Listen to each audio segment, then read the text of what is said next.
Hello there, and thank you so much for tuning in to the Rocker Dog Podcast, the only podcast that talks to musicians about their canine companions. I'm your host, Tim Dill, along with my dog Charlie roaming under my feet, and today we welcome Jenny Lee Lindberg, who's a singer-songwriter, producer, and visual artist who might best be known as the bassist for the indie band Warpaint. And this is her pure-hearted rocker dog.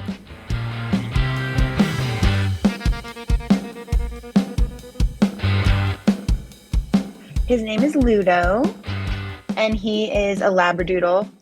He's 8.5. Okay. Old. Mm-hmm. Okay, Labradoodle. So you're my first doodle because I've got a golden doodle. I think a little later I want to get in. I don't know if you were privy to that article in the New York Times. It was back in September of 2019 about the guy who braided the doodles. Yeah. Okay. Yeah, how he was really ashamed. We'll put that aside for a little while. I'd like to, compare notes to that, and what he said is kind of funny. So, some of it true, and we'll see if some of it relates to our dogs. But let's start off by giving a little bit of context. What was going on in your life and your career 8 years ago that brought Ludo into it? I prior to getting Ludo, I was fostering dogs. My husband at the time didn't really want a dog and didn't want it like a permanent animal in the home. I was leaving, I was going on tour quite a bit. And so he would be obviously the primary caretaker of the animal and wasn't necessarily just didn't really want a dog. So right. The way for me to kind of get around that was to foster animals. And even before I started doing that, the dogs that I had previously, which weren't, I think there were 2 dogs I had before that, I rescued them. So I was on that tip for a while, and I had never actually in my life had, a dog from puppy up. So it was I rescued like 15-year-old. There was a 15-year-old, there was a puppy, but the puppy didn't make it. There was all these different cases where I hadn't actually had a dog, and raised it from puppy up. And I really wanted that experience. And so I was looking at what kind of dogs I'd want, and Labradoodle popped up. I just saw an image of a Labradoodle, and I just was very taken by, that was scruffy. I liked the scruffy aspect of them because there's tons of pictures. And this was a while ago. This was 8.5 years ago. So before, when I was doing the research, I'd say maybe 9.5 years ago, and it hadn't, doodles hadn't made they weren't fashionable. They weren't as popular. Yeah, exactly. They weren't as popular back then. But I was very much into the idea of having like a character, a little scruffy dog, and those images kept. I didn't even say Labradoodle. I didn't know what they were actually. I was like, I think I might have Googled scruffy dogs or whatever, something extremely general, and those dogs came up, and I was like, oh, what kind of dog is this? And it was Labradoodle or Golden Doodle, but Labradoodle it was more of images of Labradoodles popping up. Yeah. And so I did some research, and I did look for, a rescue of some sort, or, how can I adopt, and there was not happening back then at all. There was definitely, people were paying for these dogs. So I did some research, and I found some people who were, who had puppies, and there was not very many. And this lady was local, and she had some puppies with her sister's dog. She was also like a dog trainer, and she lived in this beautiful ranch. She had I think she had 9 dogs. She also had she was a dog trainer. So she had the training come to her. It was like a dog camp come to her house. And so there's a bunch of dogs when I met her, and all of her dogs were really amazing. And I got to meet, I think, Bo was the father of this litter, and it was with her sister's Labradoodle. So I got pretty good. It was a good vibe. Obviously nowadays, I think that it's important. I just want to say this as a disclaimer. I'm very much for adoption, and I do think that that's the way, but I went another route with my dog Ludo. Yeah. And I did some research with these people. I went and met them prior to making up my mind if I was going to buy the dog from them. And I got a good feeling. It felt, I don't know, it felt like a good home. They felt like good people. They didn't seem like they were exploiting their breeding the animals by any means. So yeah, my partner at the time was not down, but I was very adamant about, I really want a dog. I want a dog now. And I was gearing up for like a year off. We'd just been, Okay. we'd just been on tour, touring a record. And so we were gearing for studio time and not touring for a while. So I knew that I'd be able to be home for a good year with him. And yeah, I got him. It was it was a funny story. I named him Ludo because the litter that I was picking from, they were like bright, kind of copper red, and there was only one white one. And one of the puppy that I originally had picked out, or who picked me, so I sat in the pen. I was like, I want the puppy to pick me, and he didn't make it out of, for whatever reason, he didn't make it out of the surgery. Of he needed to get, is it spayed or neutered? I should know this by now, but depends on boy. the sex. But with a boy. Now that you mention it, I think it's neutered. Neutered, right? I know. Sorry, usually I just say fixed. I need to Google that once we stop. Let's just say fixed. After he was fixed, he didn't make it. He didn't make it out of the surgery for whatever reason. So that was really heartbreaking. Also, I had been, fostering these dogs that were kind of just, either I was taking them, it was sort of like hospice, or I was trying to make sure that they survived, with the puppy.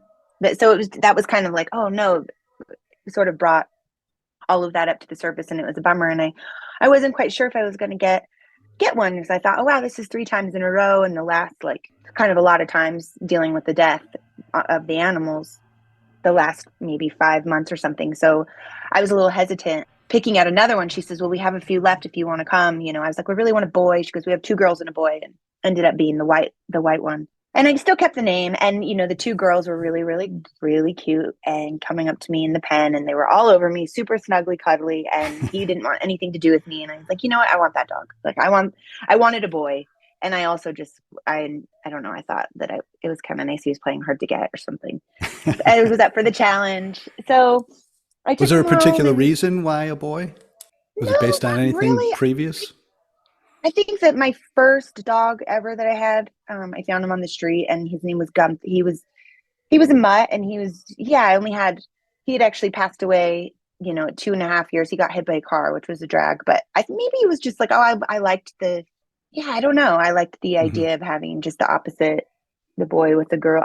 Who knows? I don't know. Now I would be just fine with any, other than female dogs do tend to turn the grass yellow, which I'm not quite sure. It's just something in their urine that makes the grass turn yellow, or like the patches, which is so annoying.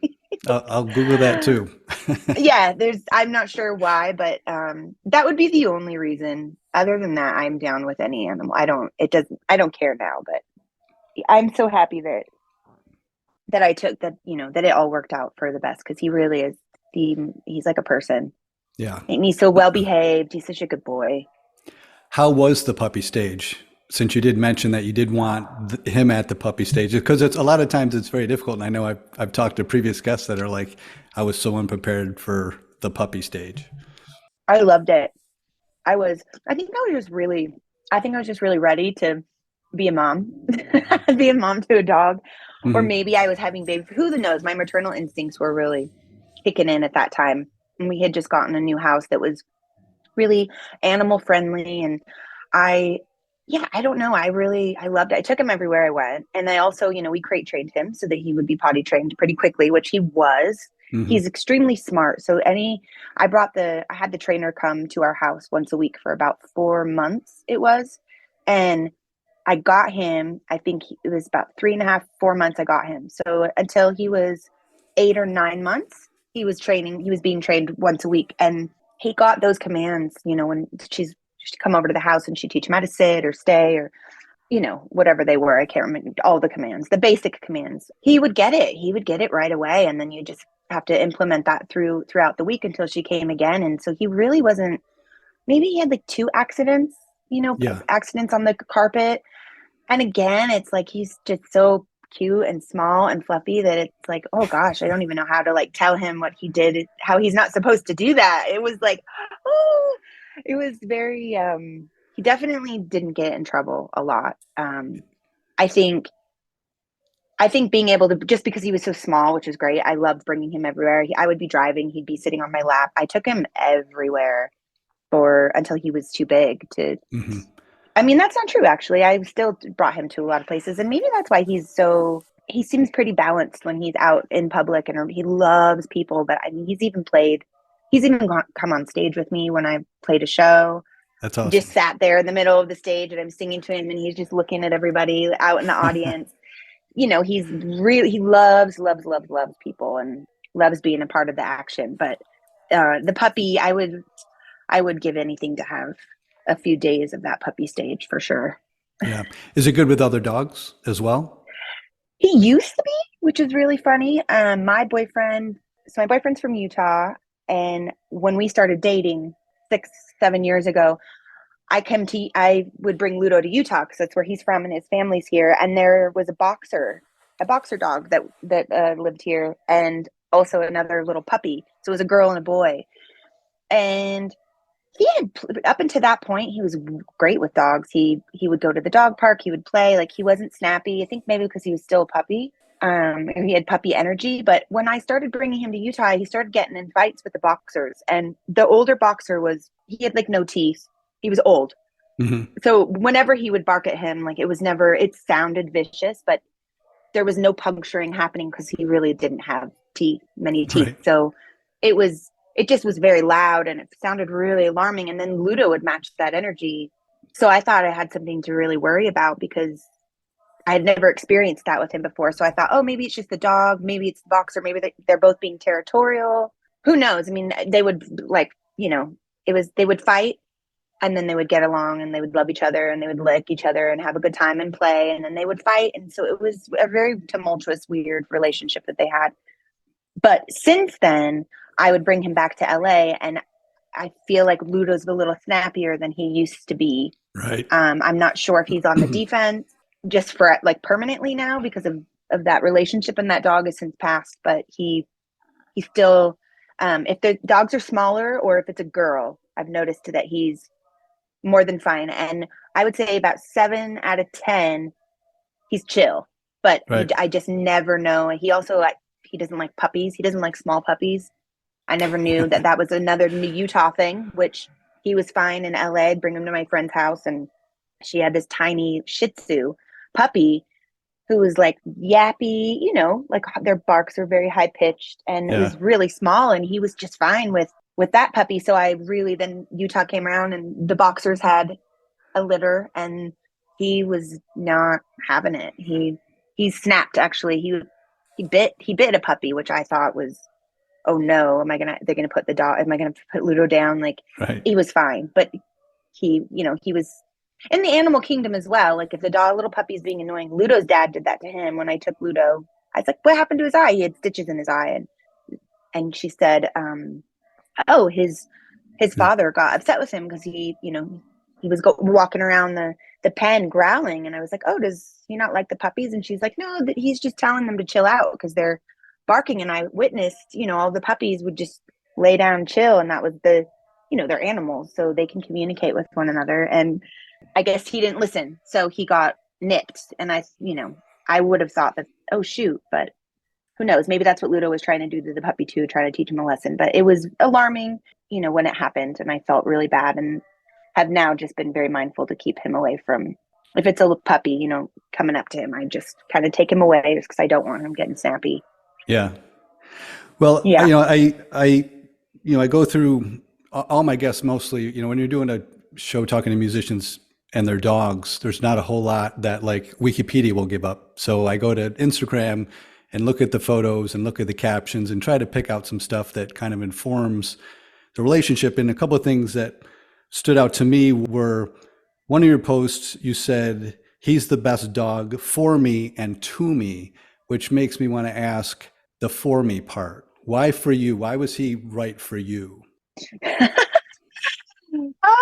For me and to me. I think he's just he's very flexible, not physically flexible, but he's flexible emotionally. Like, he's flexible with me. I don't even know if that's the right word that I want to use. I'm using that kind of metaphorically, but is it like easygoing? Like he adapts to your life and your lifestyle? He's very adaptable. Thank you. That's the word. So, he's very adaptable to, my moods. He's a therapy dog. He's an emotional support dog, and he very much does that for me. But yeah, he's super well behaved. He's, like I said, you can take him anywhere, which I love. And I don't, he's really loyal. He doesn't want, he's never once since he's been a puppy, he's never tried to run away or get out of the yard and go somewhere else. And I've experienced that with every single dog that I've had. Not they're trying to get away from me per se, but they're just a little bit more wild, and like their animal nature takes over. And if they want, their instinct, oh, I want to go and get that cat, or I want to do this, or I want to do that, like they will run for it. He obviously gets excited when he sees things, but I can walk him without a leash. We can be in the yard, the open yard. He'll sit next to me. I can take him to the park. He doesn't need to be on a leash. He's very loyal. He loves, all animals love their mamas and their papas. But I've just never had a dog who's been so well behaved, I guess. Mm-hmm. Well behaved, and just feels like he kind of just feels like my friend, in a lot of ways. Yeah. I don't like thinking of me as his master or something. I'm like, oh no, he's like his own person, kind of. Yeah. You mentioned therapy dog, which another post suggested that he's actually like a certified therapy dog, correct? He's an emotional support dog. So he's, okay. I got that some years ago, and that was so that I could take him on tour if I needed to. So he could come with me, because we go on tour quite a bit, and being away from him is it's pretty stressful. I don't like being away from him for too long. It gives me anxiety, and I know it gives him anxiety as well. And I think that we're both happier when we have like our routine together and we get to hang out as much as possible. And so my therapist wrote the like, it's not a prescription, but wrote the letter for I'm not sure what it is. It's the letter of recommendation, or essentially it's a prescription. I'm not familiar with the process. I was curious. I mean, you don't need to walk through it, but I was curious to like what does need to be done to get to go through that process and get him as an emotional support dog. So it's a letter from a therapist that's submitted to, I don't know, do you know where that's submitted? It's just something you have. It's something that they send to you. So essentially it is like a prescription that you have if you were to ever, get pulled over. But you can also get it from just a regular doctor as well. It doesn't have to be a therapist. Okay. Good to know. Good to know. Well, let's dig into this article. I guess the Labradoodle creator's name was Wally Conron, Conron, and he created the first Labradoodle back in 1989. And he says he opened a Pandora's box and released a Frankenstein monster. Mm-hmm. That's quote unquote. Agree or disagree? Well, I think the way I interpreted that letter, or even what he was saying, was I think that just because it became out of his control. There was such a high demand for those dogs. And, when there's a high demand for that, then obviously a lot of people are breeding and they're not adopting. And there's all these other dogs that are being, cast away or in the shelters, or, and so that just you're making more animals essentially when we don't really need more dogs. We don't need a new breed. So I totally get it. I agree with what he says essentially, but it is really being so biased with this topic because I have had experience with a lot of animals before, with a lot of dogs, and there is something really special about them. Yeah. They're really smart, and that's great. They're smart. They don't shed. They're hypoallergenic. There's so many pros, but yes, I do, if I were to say right now, which this also, I know that you were going to ask me if there was another, like if there's an organization or something that I wanted to mention that I support there. I didn't, this didn't exist when I was in the market for a doodle. And now there's the California Doodle Rescue, and there's tons, which, maybe that was his Pandora's box he was speaking of, because everybody was really going nuts and overbreeding as they do. You bring up a good point, because I think the context of that statement, which I've obviously taken out of context, but he was stating that it was out of his control. It did lead to overbreeding. It led to anybody, anywhere recreating what he had started, and that was never his intention. So, that was a point well made.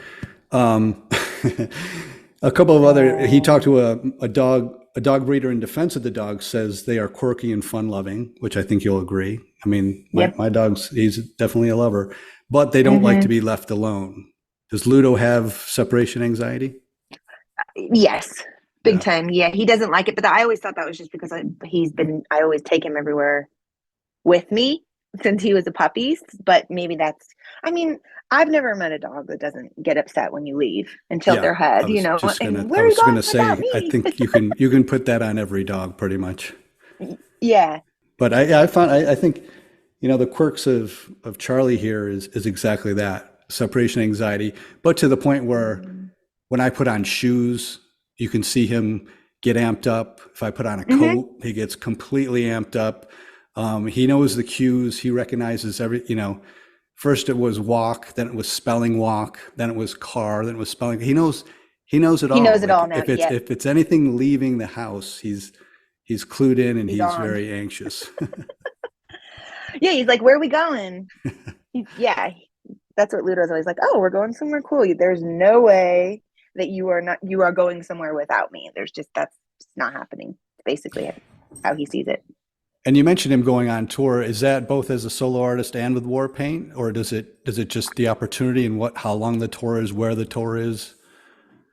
It's more that I think it's I haven't taken him anywhere internationally. He's never been on a plane. Yeah.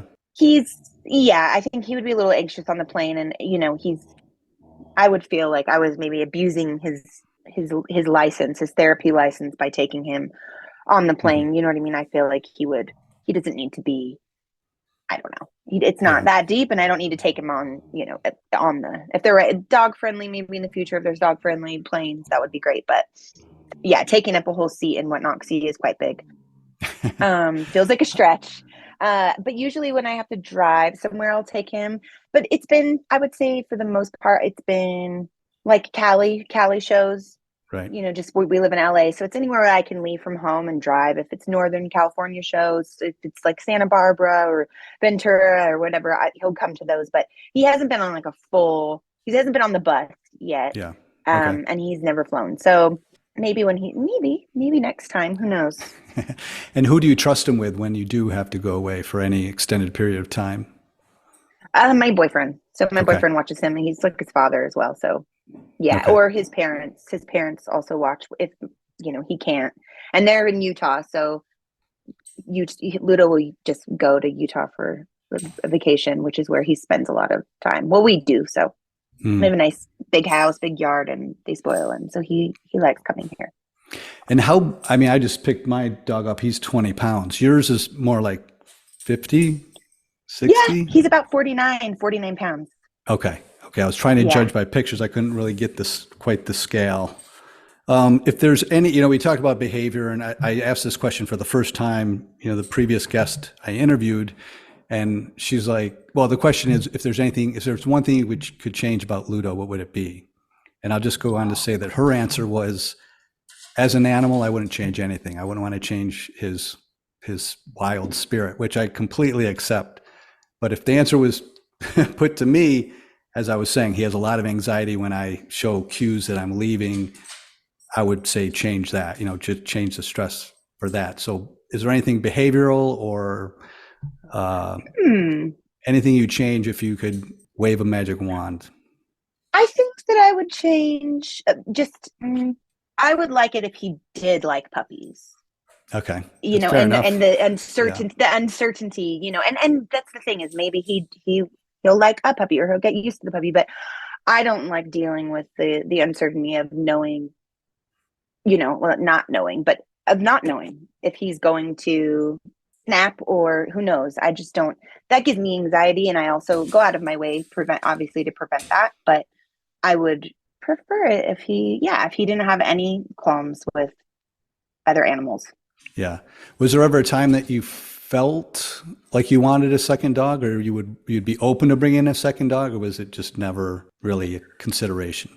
I've been wanting a second dog lately a lot. I've been wanting to rescue one, and it would have to be a little bit of an older dog, because I just don't know if Ludo would be down for a puppy, but that I would also have to, my boyfriend doesn't want another dog.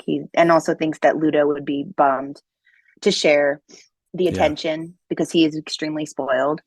And I think he would enjoy it, because he could run around, and I feel like, I don't know, I think he enjoys it when there are other dogs around that he does know, like the boxer I spoke of earlier. she had her puppies, the puppies that he once snapped at, and now he loves them. Now Right. they're 2.5, maybe almost 3, and he's obsessed with them. Okay. So that, it's just the puppy energy at first, but then it grew on him, and he's, it's not that he just has like a vendetta for that dog specifically. It's just that puppy energy that he doesn't enjoy it. But I would love to get a second dog. I would just need to make sure that I don't really have a yard in LA. It's kind of small. I live in like a guest house. It's a house, but the yard situation is it's not the best. And I would want to have a yard so that they could run around, even though you take them out and you could take them to the park or whatever. But I don't know. I was thinking about maybe even just fostering or something for a little while. I'm having not puppy, but just dog fever. I want all the dogs right now. Okay. So I end every show with what I call the Zoomies, which are a quick lightning round of 5 questions. So let's start with that. The first question is, do you kiss Ludo on the mouth? Sometimes. Okay. Not always. Yeah, I don't. That's one thing I love about him. Your first he's preference? Not a licker. What's that? Yeah, it's not really your first preference. He's not a licker, so that's great. He doesn't do that, but yeah, maybe sometimes I'll like hold it. But yeah, I usually kiss him above his forehead, in between his eyes and his forehead. There's a little spot there. Okay. Question number 2 is: has he licked anyone famous? Yes. He's licked he's licked my whole band for sure. Oh yeah, I'll just say that. I'm sure he has, but I can't think of it right now. The band, yes, he does. Okay. Question 3 is: if you could give him a theme song, what would it be? Oh wow. Hey Lou by Liz Phair, I suppose. Hey Lou by Liz Phair? Okay. Yeah, I guess that's I heard Liz Phair, and I was like, I know she's got a couple songs that I'd have to bleep out, but okay. Good. Question 4 is: do you have a dog voice? And I know this can be taken 2 ways. Do you speak to your dog in, baby voice or head voice? Or the second way is, do you give him a voice and speak for him? I do speak for him a little bit, but I would say that I speak in like a different language, and I don't know what it is, and it changes every week. That's right. Okay, yeah. That's funny. I wrote that down somewhere. You had that in a post that you speak to him in your own. It's just like Alabushki, Mushkanashki, Ulashku. Like it just goes. His nickname goes from Little Shmoosh to Little Shmoosh Shmoosh Gushkadashki, and it just goes. It goes and goes it changes every week, and I'll like just build on it, and then the next week something different will come up, or probably maybe not weekly, but yeah. Right now it used to be Smoosh Smoosh, Smoosh Smoosh, Loosh Loosh, like everything was that. Now it's it's a Dashki, Ludashki, Ludashki Mashki. Now it's an Ashki thing. I don't know what it is, but okay. I can't help it. And I grind my teeth because he's so cute. So I'm like clenching my teeth and grinding them constantly because I don't know what to do with the cuteness. It's like, I don't know why I do that, but I'm, constantly telling him too that my teeth are being grinded down. I love it. I get it. And I think the people that take the time to listen to this podcast absolutely get it. So understand. I know I know where you're coming from.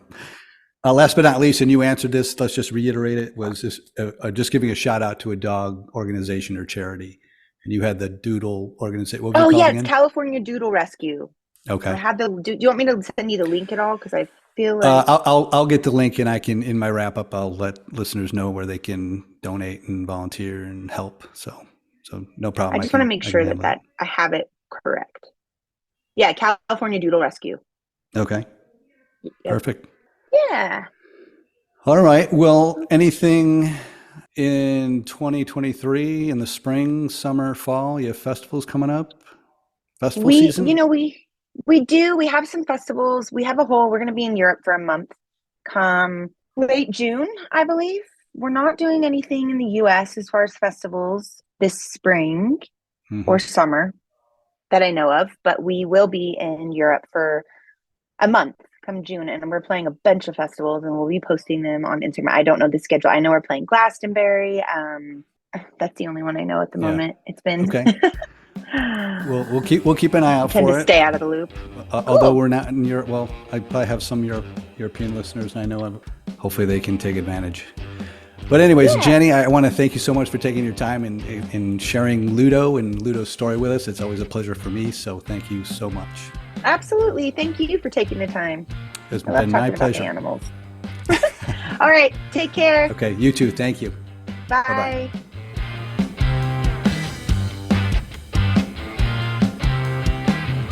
All right. Thank you, Jenny Lee Lindberg, for introducing your dog Ludo to us and sharing his story.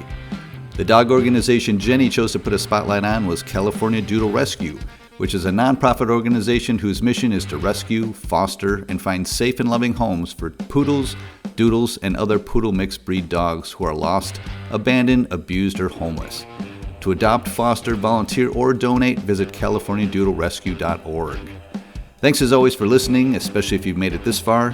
We'd love to hear your feedback, so reach out to us on Instagram at Rockerdog Podcast, where you can also see pictures and videos of our guests and their dogs. Please join us again next week for a great new episode featuring a heavy metal drummer with an aggressive and intimidating stage persona who's anything but when it comes to his dogs. So be sure to subscribe and have that delivered to your device. All right, that's our show for this week. It's time to praise my dog for his good looks. So long, everybody.